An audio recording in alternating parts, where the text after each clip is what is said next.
Assalamualaikum warahmatullahi wabarakatuh. Kami dari kelompok 6 akan memperkenalkan kelompok kami. Yang pertama ada Perkenalkan, nama saya Devi Oktaviani, nomor absen 6. perkenalkan nama saya Tiara Safa absen 30. Perkenalkan, nama saya Muhammad Radi Sapro, absen 18. Perkenalkan, nama saya Reni Dwi Costa, nomor absen 24. Nama saya Widiawati Nur Aziza, absen 32. Nama saya Gibran Raisin Miskandar, absen 12. Di sini saya akan menjelaskan perkembangan iptek di Indonesia dalam bidang komunikasi dan informasi. Perkembangan teknologi pada bidang komunikasi dan informasi tidak lepas dari beberapa penemuan teknologi seperti yang pertama radio. Perkembangan siaran radio di Indonesia dibagi menjadi 3 periode, yaitu yang pertama masa kolonial Belanda 1954 sampai 1942. Stasiun radio pertama pada masa kolonial Belanda adalah BRV yang berdiri pada 1926 di Jakarta. Selain itu, terdapat radio swasta yang tersebar di berbagai wilayah Indonesia, antara lain Nirom di Jakarta, SRV di Solo, Makro di Yogyakarta, PBPK di Bandung, Emro di Madiun, Radio Semarang di Semarang, dan Cirko di Surabaya. Yang kedua, masa pendudukan Jepang 1942 sampai 1945. Pada masa pendudukan Jepang, siaran radio di Indonesia sering digunakan sebagai kepentingan propaganda politik. Tidak hanya itu, Jepang melarang radio-radio memutar lagu-lagu barat. Pada masa pendudukan Jepang, siaran radio merupakan budaya penyiaran radio Jepang yang dahulunya merupakan radio-radio amatir bentukan Belanda. Yang ketiga, masa kemerdekaan 1945 sampai sekarang. Pada 11 September 1945, setelah Indonesia Rome yang diambil alih oleh Jepang pada 1947 merdeka, tokoh yang sebelumnya bergabung dalam radio mengadakan pertemuan dengan pemerintah Republik Indonesia di Jakarta. Pertemuan tersebut menghasilkan keputusan yang pertama, pembentukan Persatuan Radio Republik Indonesia yang bertugas meneruskan penyiaran dari 8 stasiun radio di Jawa. Yang kedua, mempersembahkan Radio Republik Indonesia (RRI) kepada Presiden Soekarno sebagai alat komunikasi dengan rakyat. Yang ketiga, menyarankan agar semua hubungan antara pemerintah dan RRI disalurkan melalui Abdul Rahman Saleh. Pada masa Orde Baru, radio menjadi media paling efektif dan merakyat. Radio digunakan sebagai sarana penyampaian informasi, alat komunikasi, dan penerangan terutama di daerah pedesaan. Selanjutnya, pada masa reformasi, penghapusan Departemen Penerangan oleh Presiden Abdurrahman Wahid dijadikan momentum perubahan tersebut berdasarkan Peraturan Pemerintah Nomor 37 Tahun 2000 yang ditandatangani Presiden Republik Indonesia pada 7 Juni 2000. Sejak saat itu, radio swasta mulai bermunculan di berbagai daerah di Indonesia. Kemudian yang kedua ada televisi. Bentuk fisik televisi dari masa ke masa hingga saat ini mengalami perkembangan cukup pesat. Bahkan saat ini terdapat Smart TV dan Android TV. Perkembangan televisi di Indonesia ditandai dengan kemunculan stasiun televisi pertama di Indonesia, yaitu Televisi Republik Indonesia (TVRI). Sejak pemerintah menerbitkan keputusan Menteri Penerangan Republik Indonesia nomor 19 A atau KEP atau Marpes 1987, stasiun televisi swasta mulai bermunculan pada 24 Agustus 1989.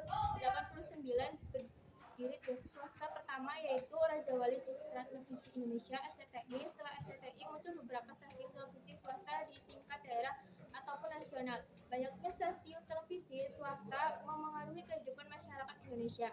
Oleh karena itu, untuk mengatur industri penyiaran di Indonesia, pemerintah menetapkan Undang-Undang Nomor 32 Tahun 2002 tentang pendirian Komisi Penyiaran Indonesia atau KPI. Sekian penyampaian dari saya. Di sini saya akan membacakan materi di bidang komunikasi dan informasi mengenai telepon seluler dan satelit. Yang pertama, telepon seluler. Kapan telepon seluler ditemukan? Bagaimana perkembangan telepon seluler dari masa ke masa di Indonesia? Perkembangan telepon seluler di Indonesia dimulai sejak akhir periode 1980-an, akan tetapi baru pada periode 1990-an. Penggunaan telepon seluler di Indonesia mengalami perkembangan pesat pada 1993. PT Telkom memulai proyek percontohan seluler Digital Global System for Mobile GSM.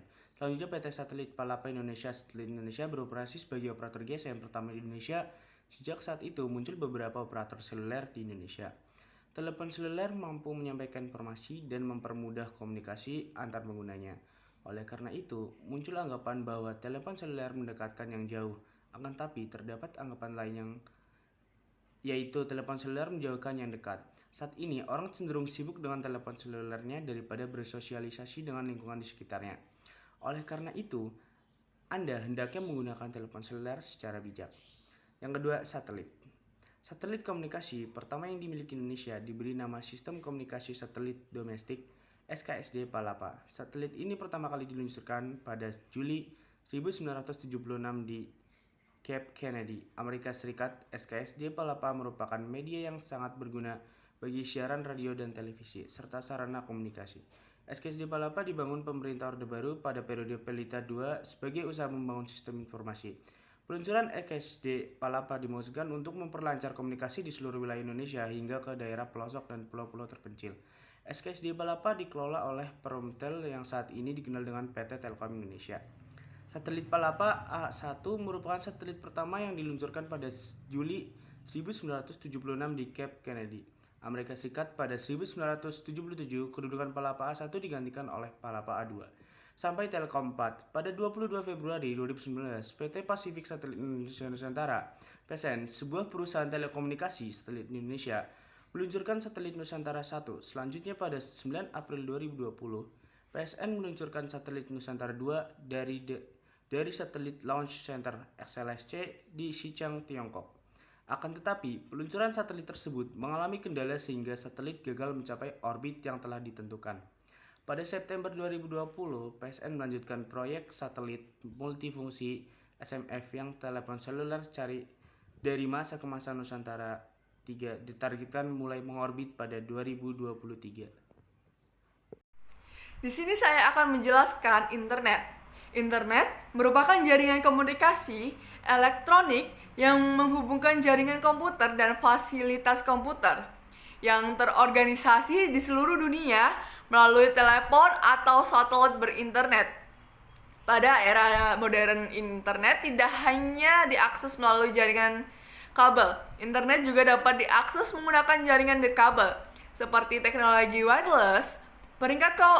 Perangkat yang mendukung internet pun tidak sekedar komputer, tapi telepon seluler, laptop, komputer tablet, dan smartwatch. Kecepatan internet mengalami perkembangan dari tahun ke tahun. Pada 2018, perusahaan telekomunikasi asal Amerika Serikat, Verizon, melakukan uji coba jaringan 5G. Dengan penemuan-penemuan tersebut, internet menjelma menjadi teknologi yang memiliki fungsi kompleks. Tidak hanya sebagai media yang mencari informasi, internet berkembang sebagai media untuk memberikan kemudahan kepada masyarakat dalam beraktivitas. Akses internet memudahkan manusia dalam berkomunikasi dan bertukar informasi. Pada bidang perkembangan transportasi dibagi menjadi 3, yaitu yang pertama ada transportasi darat, udara, dan laut. Di sini saya akan menjelaskan perkembangan transportasi darat di Indonesia. Tidak terlepas dari perkembangan teknologi transportasi dunia. Pengaruh teknologi dalam bidang transportasi di Indonesia dibawa oleh pemerintah kolonial Belanda. Penggunaan alat transportasi bertujuan mempermudah dan memperoleh proses pengawasan terhadap daerah-daerah yang jauh dari pusat pemerintah kolonial Belanda dalam upaya memperlancarkan transportasi darat. Pemerintah kolonial Belanda membangun jalan raya. Pembangunan jalan raya dirintis sejak masa pemerintahan Gubernur Jenderal Dendels. Gubernur Jenderal Dendels membangun jalan raya pos panjang 1000 km dari Anyer Penarukan Banten sampai Penarukan, Jawa Timur. Selain jalan raya, pemerintah kolonial Belanda saat itu mulai mengembangkan transportasi kereta api. Pada 1860, Menteri Urusan Negara Jajahan Belanda L.C. Baut mengusulkan membangun jalur rel kereta api. Pembangunan ini digunakan untuk keperluan pengangkut hasil pertanian dari perdesaan ke perkotaan atau pelabuhan. Pemerintah kolonial Belanda memiliki pembangunan jalur ini karena Semarang Vorsterlanden merupakan daerah penghasil komoditas pertanian yang produktif. Adapun jalur Batavia Bogor dipilih karena menghubungkan pusat pemerintah dan daerah penghasil kopi. Selain di Jawa, pembangunan jaringan kereta api dilakukan di Aceh pada tahun 1874, Sumatera Utara 1886, dan Sumatera Barat 1891. Selanjutnya, pada tahun 1922, pemerintah Belanda membangun jaringan kereta api di Sulawesi sepanjang 47 km antara Makassar dan Takalar. Pembangunan kereta api di Bali dan Lombok, meskipun hingga saat ini jalur belum dapat terrealisasi hingga akhir 1939. Pemerintah kolonial Belanda telah membangun jalur kereta api sepanjang 6.811 km. Memasuki masa kemerdekaan, pengelola kereta-apian di Indonesia diambil oleh perusahaan Jawatan Kereta Api dan sekarang menjadi PT Kereta Api Indonesia atau KAI. Pada tanggal 17 Juni 2008 berdiri PT Masa Rapid Transit atau MRT Jakarta dengan mayoritas saham dimiliki oleh pemerintah Provinsi DKI Jakarta. Dasar hukum pembentukan PT MRT Jakarta adalah Peraturan Daerah Provinsi DKI Jakarta Nomor 3 Tahun 2008 tentang pembentukan Badan Usaha Milik Daerah atau BUMD, Perseroan Terbatas atau PT MRT Jakarta, rencana pembangunan MRT di Jakarta sesungguhnya sudah dirintis sejak 1985. Akan tetapi, saat itu proyek MRT belum dinyatakan sebagai proyek nasional. Pada tahun 2015, Presiden Republik Indonesia menegaskan bahwa proyek MRT Jakarta merupakan proyek nasional. Akhirnya pada tahun 2019, MRT secara resmi dioperasikan. MRT menghubungkan Stasiun Bundaran Hotel Indonesia sampai Stasiun Lebak Bulus yang dapat ditempuh dalam waktu 30 menit. Di sini saya akan menyampaikan bidang transportasi air dan bidang transportasi udara. Bidang transportasi air yang pertama. Perahu berjadik merupakan alat transportasi yang dikenal masyarakat di Kepulauan Indonesia pada masa kuno.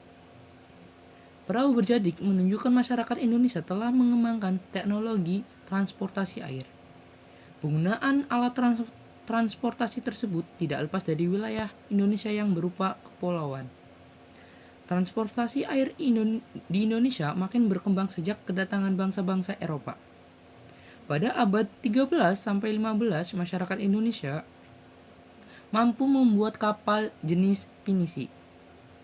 Dengan kapal pinisi, mereka mampu berlayar ke berbagai daerah. Dan adapun kapal jung yang digunakan masyarakat Jawa untuk berdagang dan menjadi moda transportasi angkatan perang. Transportasi udara. Pada 1971, Presiden Soeharto mencanangkan konsep tingkat tinggi untuk membangun industri pesawat terbang nasional. Presiden Soeharto menugasi B.J. Habibie untuk mempersiapkan segala hal terkait pembangunan industri strategis dan industri dirgantara nasional. B.J. Habibie mendirikan Badan Pengajian dan Penerapan Teknologi atau BPPT. B.J. Habibie merancang dan mengembangkan berbagai industri strategis melalui Badan Peranca Industri Strategis atau BPIS. BPIS berhasil dikembangkan menjadi industri pesawat terbang Nurtanio atau IPTN, perusahaan armada laut atau PAL, dan Badan Tenaga Atom Nasional atau Batan. IPTN yang dibangun di Bandung mulai beroperasi pada 1976. Yaitu MBB Jerman dan CASA Spanyol. Kerjasama ini adalah diperolehnya lisensi pembuatan helikopter NBO 105 dan pesawat CN 235. Pada perkembangannya, IPTN berhasil mendapatkan izin merakit pesawat-pesawat tersebut di Indonesia. Perkembangan transportasi udara.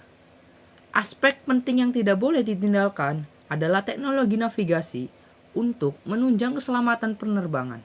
Oleh karena itu, melalui Undang-Undang Nomor 1 Tahun 2009 tentang penerbangan dan Peraturan Pemerintah Nomor 77 Tahun 2012, pemerintah mendirikan Lembaga Penyelenggara Pelayanan Navigasi Penerbangan Indonesia atau LPPNPI, berganti nama menjadi Airnav Indonesia. Dengan berdirinya Airnav Indonesia, keselamatan dan pelayanan navigasi penerbangan dapat terjamin. Saya akan membahas materi di bidang pertanian bagian pelaksanaan revolusi hijau di metode. Pelaksanaan revolusi hijau. Revolusi hijau merupakan upaya pengembangan teknologi pertanian untuk meningkatkan produksi pangan yang digagas oleh Robert Malthus pada tahun 1760 sampai 1834. Di bagian ini akan membahas mengenal penerapan metode revolusi hijau dan hasil revolusi hijau. Bagaimana penerapan metode revolusi hijau tersebut? Metode dalam program revolusi hijau ada beberapa. Yang pertama ada diversifikasi pertanian. Metode ini merupakan usaha keanekaragaman jenis usaha atau tanaman pertanian untuk menghindari ketergantungan pada salah satu hasil pertanian. Ada dua cara untuk melakukan metode ini. Pertama, memperbanyak jenis kegiatan pertanian. Yang kedua, memperbanyak jenis tanaman pada suatu lahan. Yang kedua, ada intensifikasi pertanian. Metode yang kedua merupakan pengolahan lahan pertanian dengan baik untuk meningkatkan hasil pertanian. Program yang dilakukan metode yaitu program pasca usaha tani, yaitu dengan dilakukan kegiatan seperti penggunaan bibit unggul, pupuk kimia, pestisida, pemberantasan hama, dan peningkatan irigasi. Yang ketiga ada ekstensifikasi pertanian. Usaha untuk meningkatkan hasil pertanian dengan cara memperluas lahan pertanian dilakukan dengan cara membuka hutan, semak belukar, daerah di sekitar rawa-rawa, dan di daerah pertanian yang belum dimanfaatkan. Yang keempat ada mekanisme pertanian, ialah usaha untuk meningkatkan produksi pertanian dengan menggunakan mesin pertanian modern seperti traktor, thresher, dan mesin penggiling padi. Karena penggunaan teknologi sederhana seperti cangkul, garuk sabit, dan ani-ani sudah mulai ditinggalkan. Yang kelima ada rehabilitasi pertanian, merupakan usaha pemulihan produktivitas sumber daya pertanian kritis yang membahayakan kondisi lingkungan, bertujuan untuk memperbaiki lahan pertanian dan tanaman yang semula tidak produktif menjadi produktif. Baik, di sini saya akan menjelaskan mengenai pelaksanaan revolusi hijau di Indonesia di bagian hasil. Untuk hasil revolusi hijau di Indonesia sendiri dibagi menjadi dua bidang. Yang pertama ada bidang pertanian pangan. Pertanian pangan sendiri memiliki peran penting atau peran strategis bagi perekonomian di Indonesia. Di antaranya seperti berkontribusi dalam pendapatan nasional, kemudian penyerapan tenaga kerja, penyedia bahan baku bagi sektor lain, dan penyedia bahan pangan bagi masyarakat Indonesia. Pemerintah melakukan hal-hal seperti mengusahakan intensifikasi pertanian dengan sistem panca usaha tani, dan juga memaksimalkan program ekstensifikasi dengan tujuan untuk meningkatkan hasil pertanian, diantaranya dengan meluaskan lahan dan juga memperbaiki sistem irigasi. Dari revolusi hijau sendiri, masyarakat Indonesia bisa belajar menanam berbagai jenis tanaman dalam satu lahan. Bidang yang kedua ada bidang perkebunan. Sistem perkebunan sendiri telah dilaksanakan pada masa tanam paksa, yaitu pada tahun 1830 sampai 1870 oleh Van den Bosch. Lalu dilanjutkan pada masa liberal bersamaan dengan diberlakukannya Undang-Undang Agraria pada tahun 1970. Indonesia sendiri banyak mengekspor jenis-jenis tanaman hasil perkebunan, diantaranya ada biji kopi, cengkeh, kelapa sawit, teh, tebu, karet, dan masih banyak yang lainnya. Sektor pertanian di Indonesia sendiri berperan penting pada perekonomian di Indonesia. sehingga mereka berusaha meningkatkan hasil produksi perkebunan dengan beberapa kebijakan seperti merehabilitasi perkebunan dan pabrik yang ada, menetapkan intensifikasi, melakukan ekstensifikasi, dan melakukan diferensifikasi tanaman. Pemerintah dan perusahaan-perusahaan perkebunan di Indonesia bekerja sama dengan broker-broker luar negeri untuk memasarkan hasil perkebunan mereka ke negara-negara di dunia. Pelaksanakan sistem revolusi hijau di Indonesia pada masa Orde Baru menuai keberhasilan. Di antaranya dibuktikannya dengan adanya peningkatan hasil pertanian dan peningkatan nilai ekspor hasil tanaman perkebunan. Karena hal ini, sektor pertanian sangat berperan penting bagi perekonomian yang ada di Indonesia pada masa itu.